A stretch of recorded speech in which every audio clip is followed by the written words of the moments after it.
नमस्कार, प्रणाम। अंबानी आप सबके छोट भाई पवन परवाना और हैं आप सभी के भाई अनीश कुमार यादव। अनीश कुमार यादव ऑफिशियल में आप सभी का स्वागत है।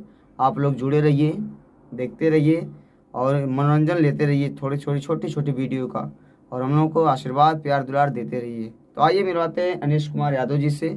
आइए। हेलो, नमस्कार, प्रणाम। हम गायक अनीश कुमार यादव, हमारे बड़े भाई पवन परवाना जी हैं जो हमारी वीडियो बनाने में मदद करते हैं, और आप लोग ऐसे ही प्यार दुलार हमें देते रहिए। आपका छोटा भाई, आपका बेटा अनीश कुमार यादव को।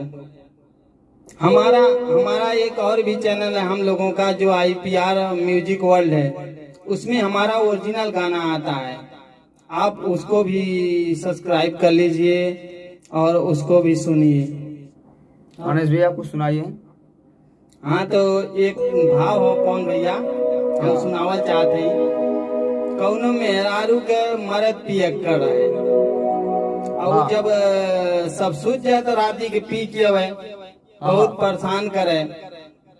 तू मेहरारू काले की आज हम इनके लगे ना सुतब, के करे लगे सुतब।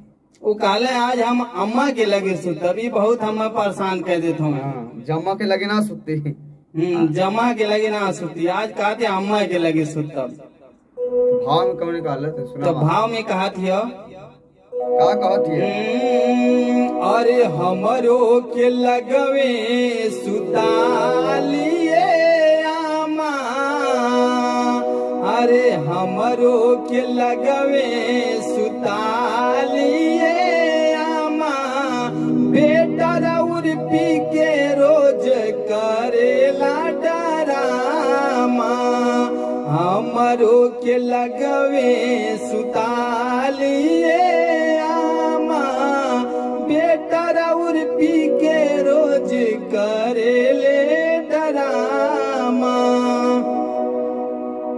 और कहा थी औरतिया, आधी आधी रतिया के दारू पी के आवेला, पीट के केवाड़ी हमरा के जगावेला।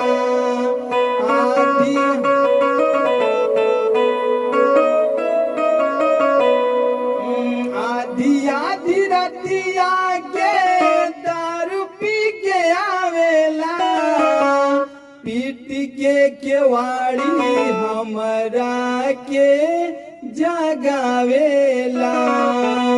मारे खातिन दौरस लेके बसवा के खामा, मारे खातिन दौरस लेके बसवा के खामा, बेटा रउर पी के रोज करेले डरामा, बेटा रउर पी के रोज करेले डरामा।